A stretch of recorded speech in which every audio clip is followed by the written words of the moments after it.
On behalf of the Professional Baseball Strength and Conditioning Coaches Society, I'd like to welcome you to the PBSCCS Podcast. I'm your host, Chris Messina.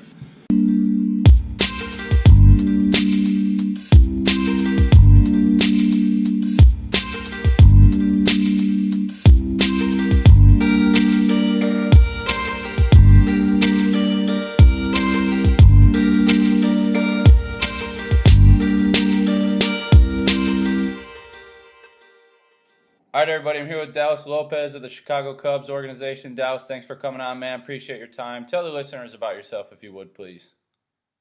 Yeah, thanks, Chris. My name's Dallas Lopez.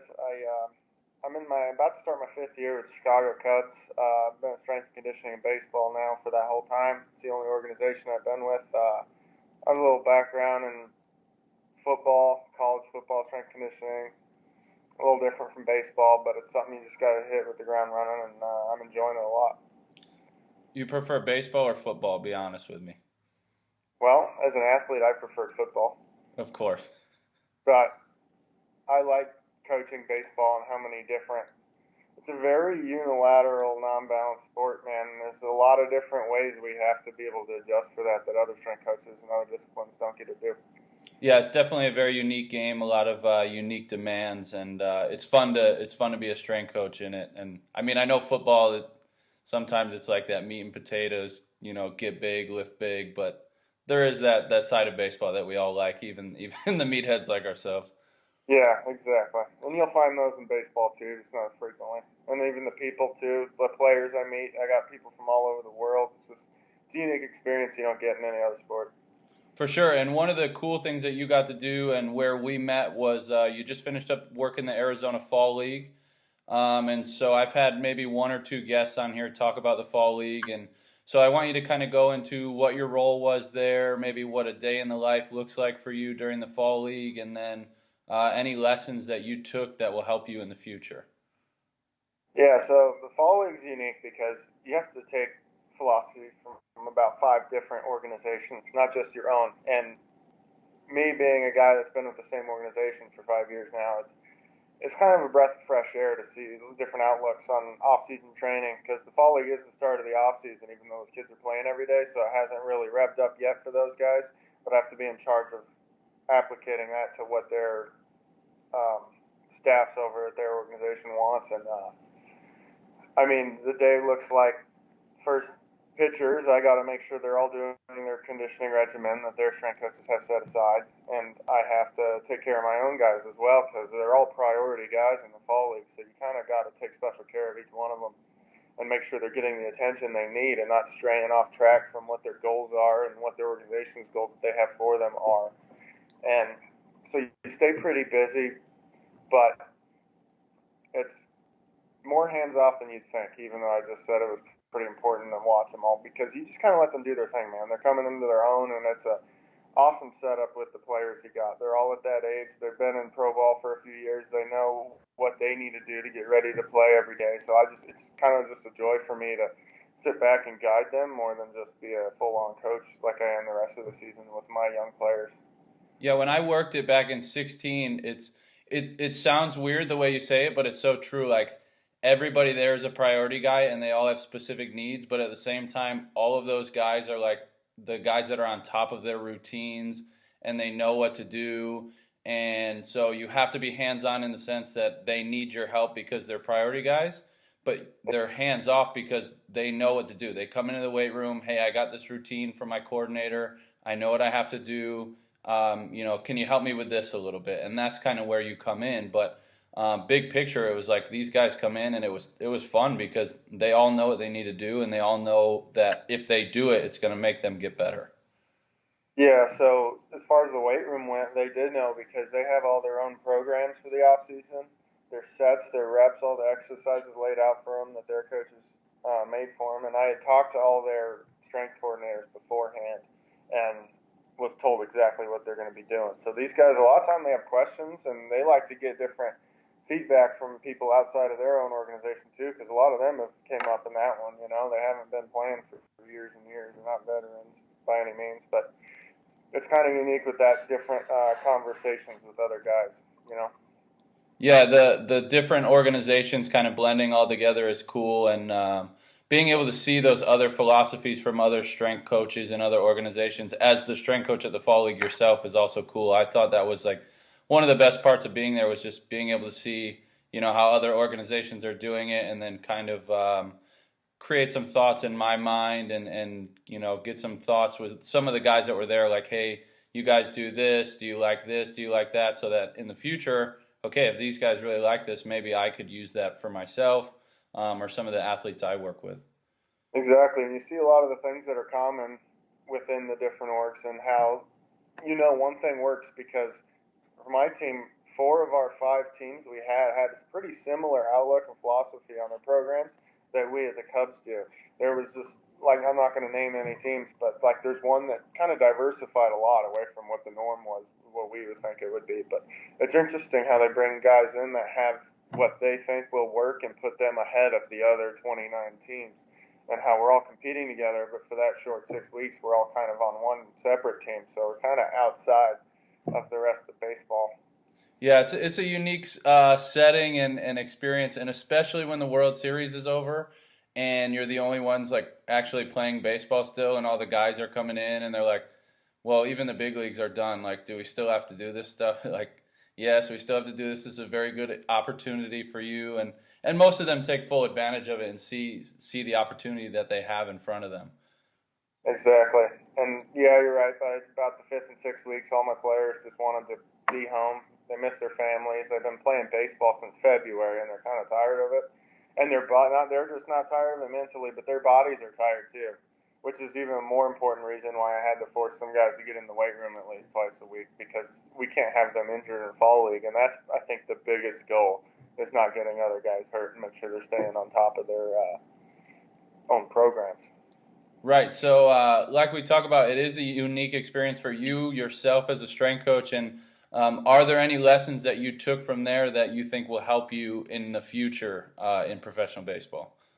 Absolutely. You just got to keep your own mind, because every athlete's different. I mean, all different kind of body types and builds and athletic abilities, and even the positions you got to play in baseball.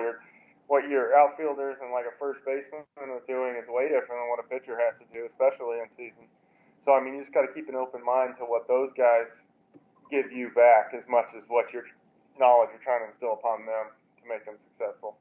Yeah, I agree. I think it was very valuable for me.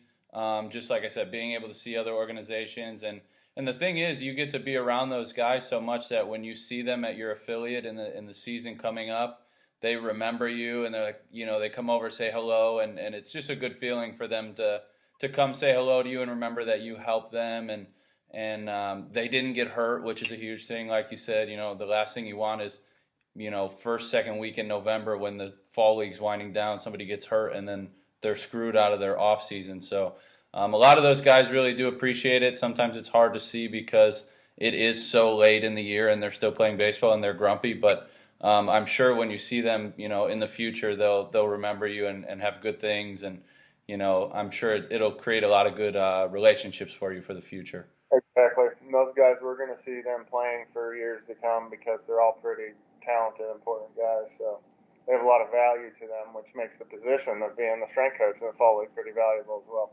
Yeah, it's a fun time overall, and you're in Arizona too, which, I mean, there's definitely worse places in the world than being in Arizona, and overall, it's a very good experience, and if any strength coaches in the future get offered an opportunity, at least for me, I would recommend that they take that opportunity. As would I agree. So what do you believe in within strength and conditioning that others think you are crazy for believing? Well, without being too sports specific here, I think just a lot of people can agree with this part, with the mentality being the most important thing going into a workout and what your goals are. Setting goals is a really important thing. But I believe that, like, if you got to go into it, you got to do it 100%.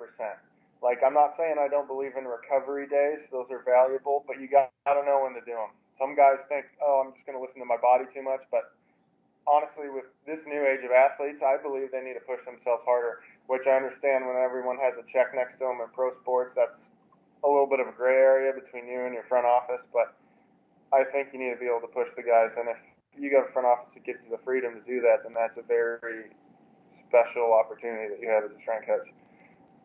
Yeah, I was just getting some reading done before we got on here, and it's weird that you bring it up because in the book they were just talking about that, like, yeah, some days guys might not feel 100%, but like they still need to be pushed and they still need to work hard on a given day. Like if it's a recovery day, it's a recovery day, but sometimes there are those days where you don't feel great when you come in, but you still have to get the work done and you have to go at it with 100% of whatever that day's 100% is. It might be 50% of your best, but you need 100% of that 50%. Because, I mean, they say, less gains, whatever, but if you make a constant habit of giving 100% and pushing yourself to that exhaustion and failure, and you do it so many times, you're going to gain so much more out of your work than you would if you just kind of try to play it safe most of the time. And I know a lot of sports are becoming that way because you can't spend time off the field, but the off season right now is when you need to be doing that kind of stuff. Like, run till you get sick. Run till you, push yourself some days to where you don't think you can push yourself, and that says a lot about you as an athlete. And I'm not trying to do the whole Rocky thing, but sometimes you need that, even if it's in a sport like baseball where it's not just sprint for hours. Yeah, and coming from a football background, I'm sure you've had quite a few of those workouts in your playing days. Workouts where you just, while you're in it, you don't even want to live anymore, but by the time you're done, you're so exhausted that you're like, yeah, I'm getting better from this. Like, I can buy into that. I was talking to somebody the other day, and I was like, think about the hardest workout you've ever had. And, when you look back on it, it never is as bad as it was in that moment. Like, when you're in the moment, you're like, this is the worst, I'm not going to make it. And then, a week later, you're like, maybe it really wasn't that bad. So, when you're in those workouts, pushing through that is so vital. I agree 100%. It speaks a lot about who you are and what you have inside of you. And if you can just push that little bit and get through it, I think it goes a long way. Exactly. So what do you believe makes a strength and conditioning coach successful? Maybe in general and then more specifically in professional baseball.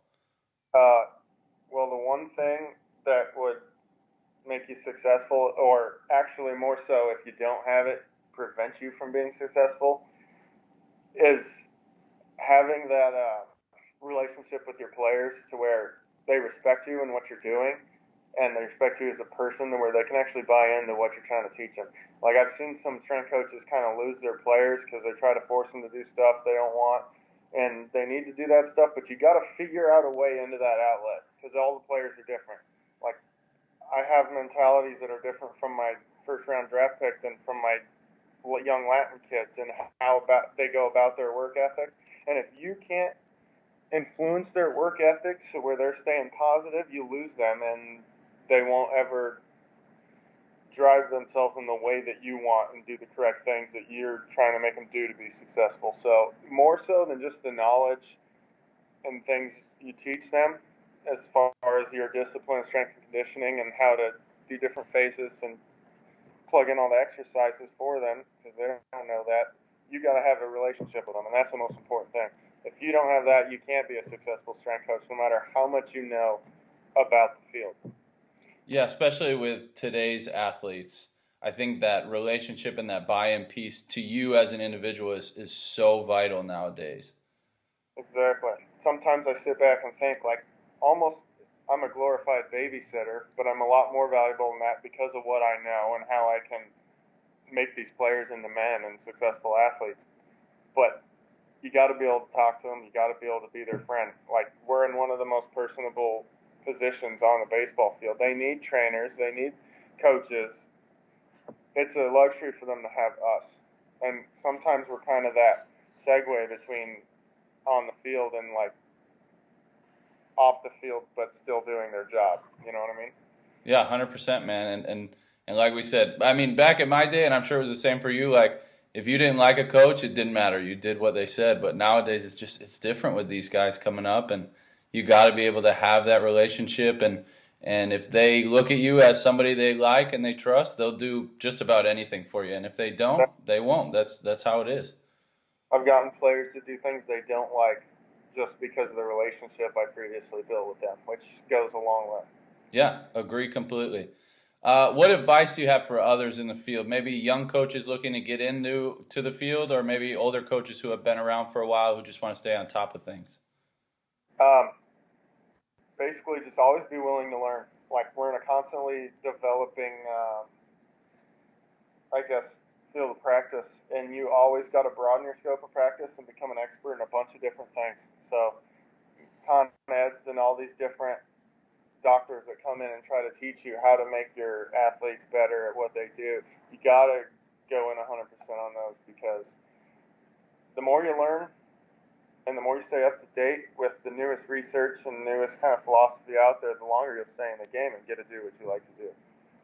So, and I know a lot of organizations have, like, they kind of pave the way for you, because you got to put in what you're interested in, and those con eds, they'll, like, seminars, they'll put you through multiple of them a year, at least how we do it at the Cubs. And we've learned a lot of interesting things, and a lot of them have conflicting ideologies of how to develop that. And it's kind of interesting, because you get to take apart which parts you like and kind of form your own philosophy.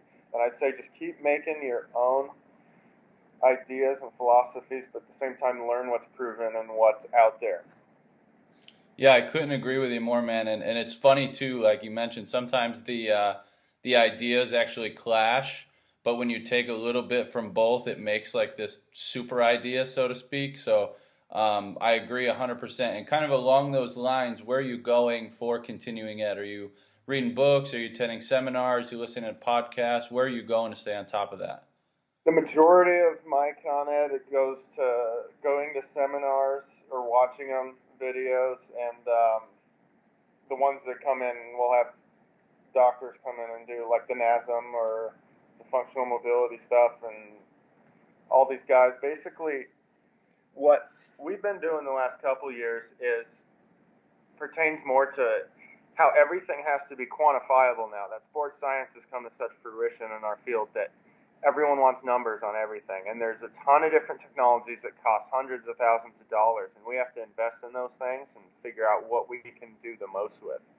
And so most of our con eds the last couple of years has been coming to learn how to administer different tests and take in these numbers and kind of interpret what they mean.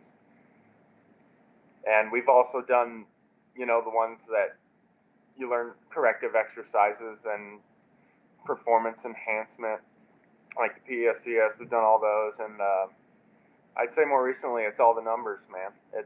We know what we're doing. We just got to be able to interpret it and kind of take what the most important things we can gather are, and try to get players to improve their abilities to, like, force outputs. We have this thing called the 1080 sprint that we just learned how to use this last year, and that was a con ed. And it can track your step frequency, the amount of force you're losing with an improper gait, and basically all the numbers are given for you. You just got to learn how to make the players fix little things in their running form to give themselves the fastest, most powerful output. And working with that technology is just as important these days as actually knowing why you're doing it. Yeah, 100%. And like you said, you got to stay on top of the stuff, stay up to date. And honestly, that's the up to date stuff nowadays, is the technology and all the numbers and all the data and everything. So if you're not buying into that 100%, like you said, you're going to be left behind. Yeah, the day of just writing programs and getting guys to work out is no more. It's been gone for years, and it goes back to just needing to keep learning stuff. There's always new stuff coming out, and things that are, I guess, accredited to have a lot of validity and correlation with injured players or healthy players, or good players and bad players. Like TPI, the Titleist Institute, has a whole baseball academy now where they look at all the movements like they did for golf years ago, and they can just go ahead and say, okay, this is most commonly the best swing or the best throwing motion that the majority of longevity Hall of Fame pitchers have had. And so they try to create a perfect movement, which you can't do normally because players are different. They all have different swings, different throwing motions. But in a way, it's kind of cool to look at that and look at the amount of research they put into that. And you can take from that what you want and kind of instill this on your players, or which players you think can benefit from those certain things.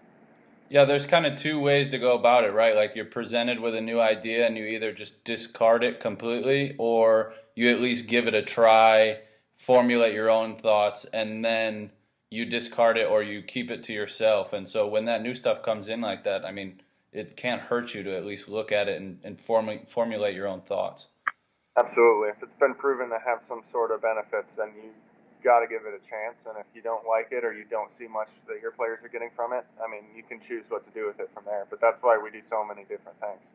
Yeah, and your players are probably going to be seeing it as well online. So if they come to you with questions about it, it's better to at least have read something. Absolutely. We have players that go to people all over the nation in the off season, and they come to us saying, "What do you think about this?" And most of the time, I've read into it or heard about the people they're going to, and I can tell them my opinions, and they can do what they want with it. Right. So I'd like to do a lightning round with you. You got time for me? Yeah. All right, let's do it. First one, who is your biggest influence in the field of strength and conditioning? Honestly, I would probably say my college strength coach still this day. I mean, I played football, so it wasn't in the classroom setting where I had my interactions with him, but he taught me a lot about how to properly phase an off season, how to get stronger, and different things I need to do to complement one goal. And his name's Todd Berner. He was my strength coach when I was at Northern State University, and he's a big Olympic lifting guy, which I never got exposed to in high school when I was growing up, but I learned to see a lot of benefits from that, and there could be he made a huge impact on the way I looked at strength and conditioning in general.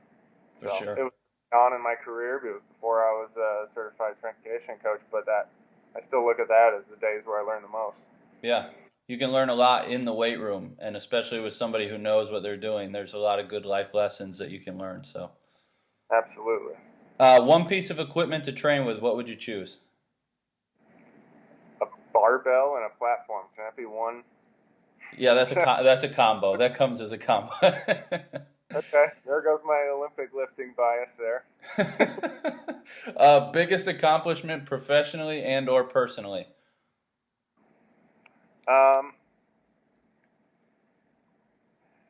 Biggest accomplishment. It's not one certain thing I accomplished. I'd say the ways the Cubs can plug me into their system. I mean, I'm bilingual. I speak Spanish. I'm used as a liaison back in our Dominican Academy to back here, and I think just being that extra tool to my staff has been probably one of my most valuable, best accomplishments. I'll make sure that your wife doesn't hear that you didn't mention her at all on this one. Oh, well, I mean, I thought that was a given, so I thought we were pertaining to my career. Fair enough. Any career other than strength and conditioning, what would you choose? Honestly, I'm going to have to go away from coaching if I'm not doing this, and I'd say I'd be a lawyer. I was considering law school for a while. My brother's in law school right now in Wyoming, enjoying a lot of it. I enjoyed that. That was one of my majors in college, so. Specifically a sports lawyer or just a lawyer in general? A lawyer in general. And that comes from a lot of bias I have with my father. He's been a law enforcement officer with the Sheriff's Department for 25 years, so probably more on the prosecution side. I know that's what my brother's trying to do too, but I'd say that'd be something I'd pursue if I didn't have this as an option of career. Gotcha. Well, I appreciate your time, man. If the listeners want to get in touch with you, get more info from you, where can we get more from you? I'm not really present on social media. I don't have Facebook or anything like that, but I can just give you my email. Does that work? Yeah, that works. All right. It could be Dallas .Lopez at wolves.northern.edu. That's just my personal email that I still do a lot of business on, and my work one's a separate entity. But perfect. Well, I appreciate your time, man, and we'll be catching up soon. All right. Thank you, Chris. All right, everybody. That concludes this episode with Dallas. I hope you enjoyed this one. It was really cool to hear his experience in the Fall League and how he enjoyed that opportunity. 3 things that I took from Dallas: keep an open mind, always work to build good relationships, and stay up to date with the most recent research. With that being said, I hope you enjoyed this episode, and we'll talk to you again on the next one.